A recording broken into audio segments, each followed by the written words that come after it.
प्रिय विद्यार्थियों, good morning. आज हम कक्षा 12 की ऐच्छिक हिंदी की जो पुस्तक है अंतरा भाग 2 का काव्यखंड हम पढ़ रहे थे, उसी को आगे बढ़ाएंगे।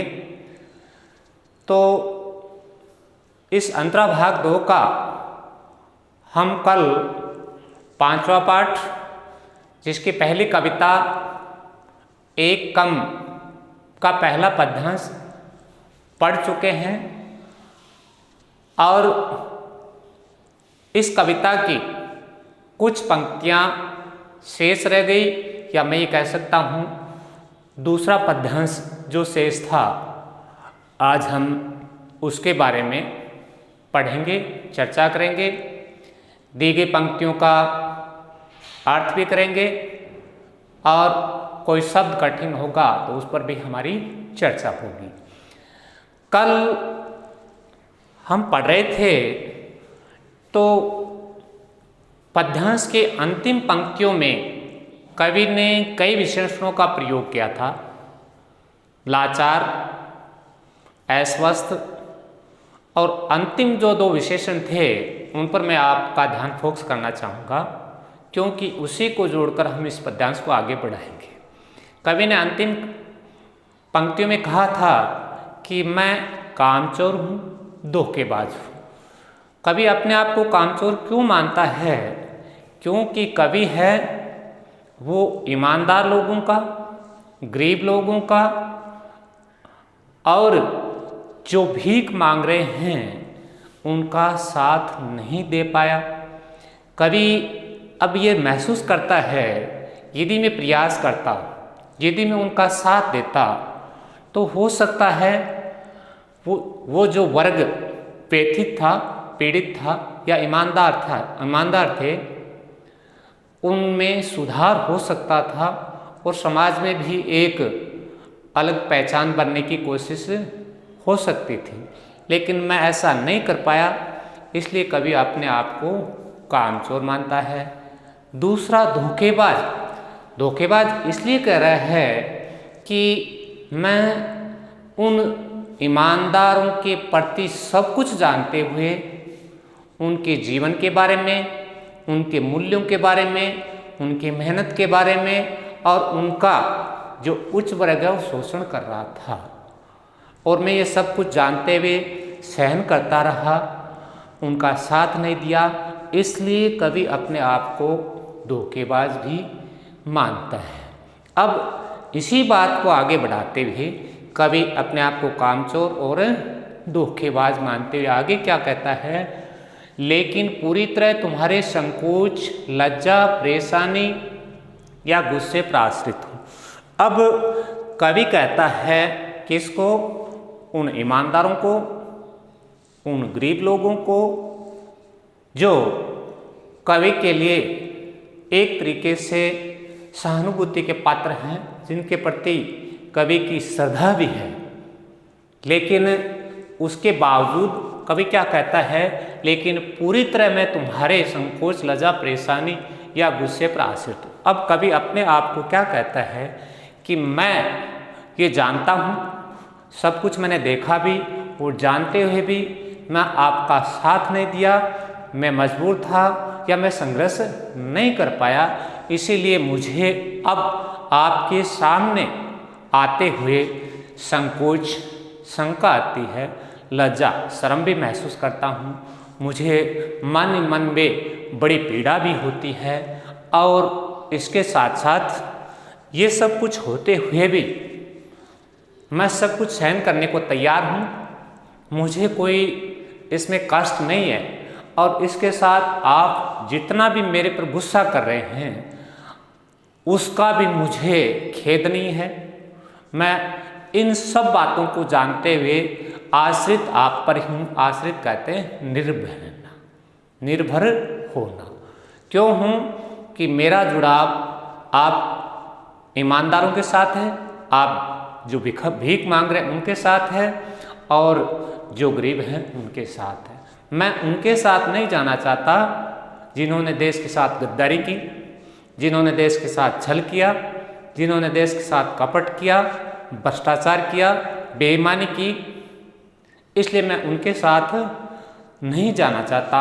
आप चाहे मुझे कुछ भी कहें, लेकिन मैं आपके साथ रहूँगा। इसलिए कहता है, मैं संकोच के मारे, शंका के कारण, लज्जा शर्म के कारण या गुस्से के कारण आश्रित या निर्भर मैं आप पर ही रहूँगा।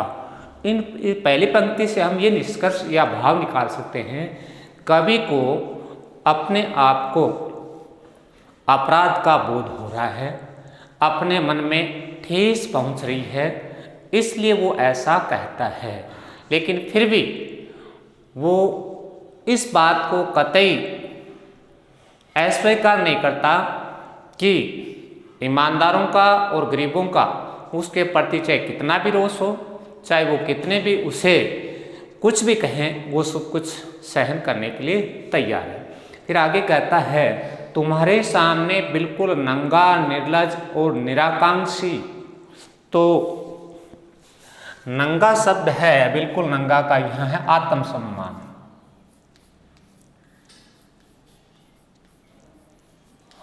आत्मसम्मान, निर्लज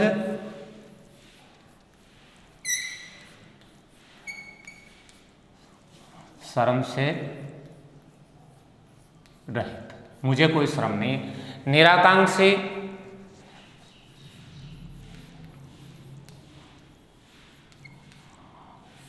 आकांक्षा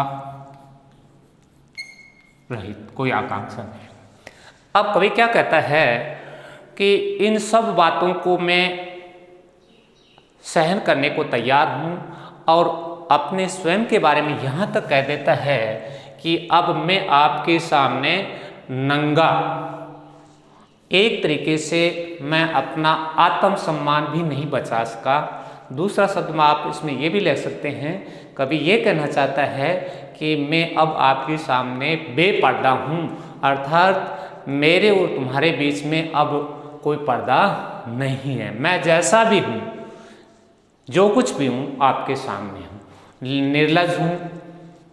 और मेरी स्थिति ये हो गई कि अब ये सब कुछ करने के कारण, आपका साथ नहीं देने के कारण, आपका सहयोग नहीं करने के कारण मुझे शर्म आनी चाहिए, लेकिन अब वो शर्म भी मेरा साथ छोड़ चुकी है।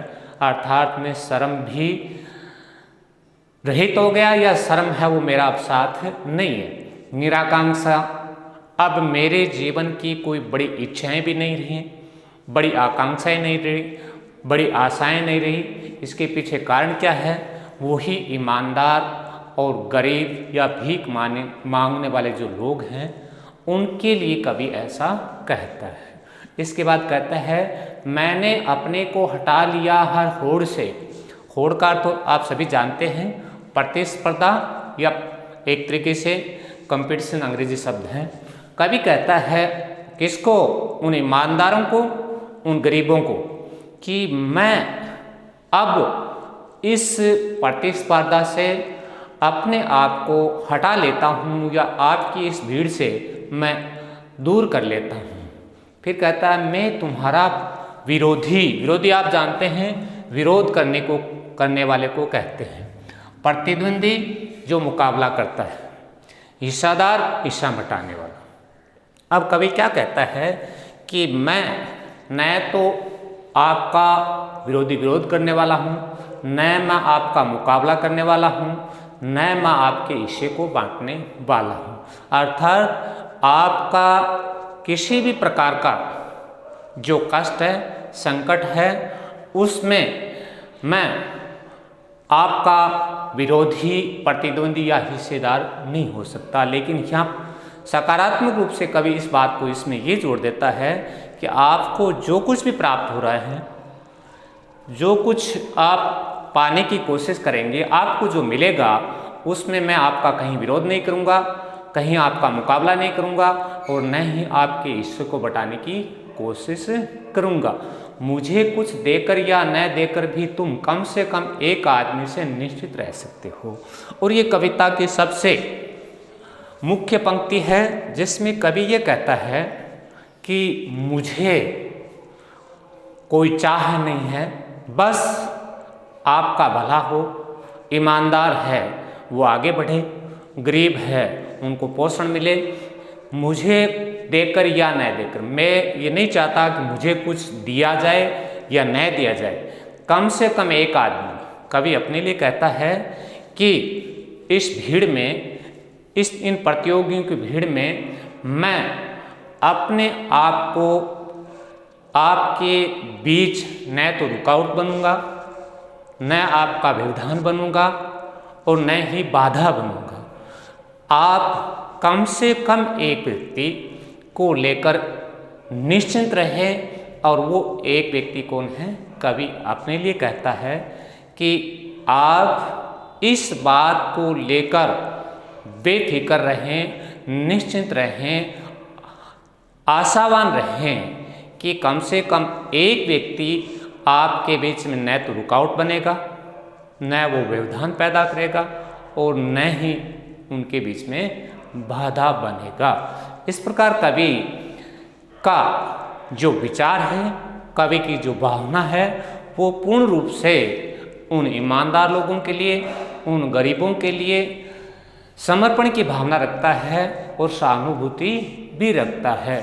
इसीलिए इस कविता के अंतिम पंक्ति को पढ़ने के बाद भी हमें ये पुनर्स्मृति होनी चाहिए, ये बात याद आ जानी चाहिए कि इस कविता का शीर्षक एक कम क्यों रखा गया।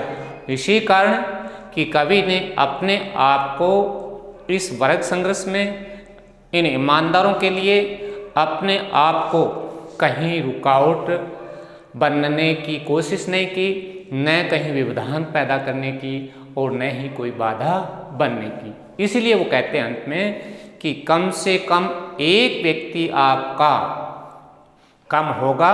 अगर आप 100 हैं तो आपके लिए 99 सुरक्षित पद हैं, क्योंकि मैं इस प्रतियोगिता से, इस कड़ी से हट जाऊंगा। ये तो थी आज की कविता का जो दूसरा पद्यांश है उसकी व्याख्या, और इसके बाद में इसके विशेष बिंदु जो कल थे वही हैं लगभग। भाषा खड़ी बोली, शैली भावात्मक एवं प्रभाव उत्पादक है, छंद मुक्त है, शब्द शक्ति व्यंजना है, गुण माधुर्य है, रस शांत।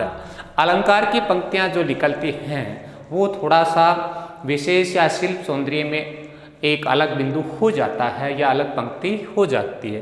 तो इस पद्यांश में से निकला है हर होड़ और नंगा निर्लज। इसमें देखो बच्चों, पहले दोनों में है वर्ण की आवृत्ति है, दूसरे में दोनों जगह न की आवृत्ति है, इसलिए ये अलंकार कौन सा हो गया?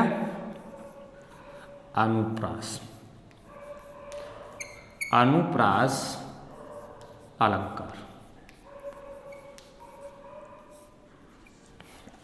तो ये एक छोटी सी कविता थी जो हमारी आज़ादी के बाद, सन 47 के बाद की हमारे देश की जीवन शैली, जिसमें 2 वर्ग थे। एक वर्ग उच्च वर्ग कह सकते हैं, अमीर कह सकते हैं, धनी, और दूसरा वर्ग जो ईमानदार था, गरीब था, शोषित था। उन दोनों के आचार व्यवहार, जीवन शैली का कवि विष्णु खरे ने बहुत ही सुंदर चित्रण किया है, जिसको हमने पढ़ा, समझा, सीखा, और अब आपको इस कविता के प्रश्नोत्तर आपको करने हैं जो मैं आपको भेज दूंगा। आप सभी ने आज इस पद्यांश को बड़ी रुचि के साथ सुना और देखा, इसके लिए आप सभी का बहुत बहुत धन्यवाद।